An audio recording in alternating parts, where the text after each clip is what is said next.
Вообще, надо сказать, что Путин оказал неоценимую, вот если строго научно, Путин оказал неоценимую, великую услугу и клинической психиатрии и антропологии.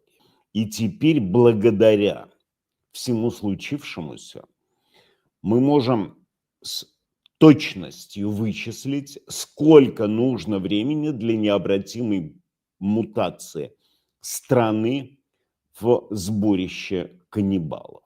И этот опыт показывает, что полное возвращение масс к уровню первобытного сознания со всеми его атрибутами требует около 3 лет горячей работы, в прикуску, разумеется, с войной.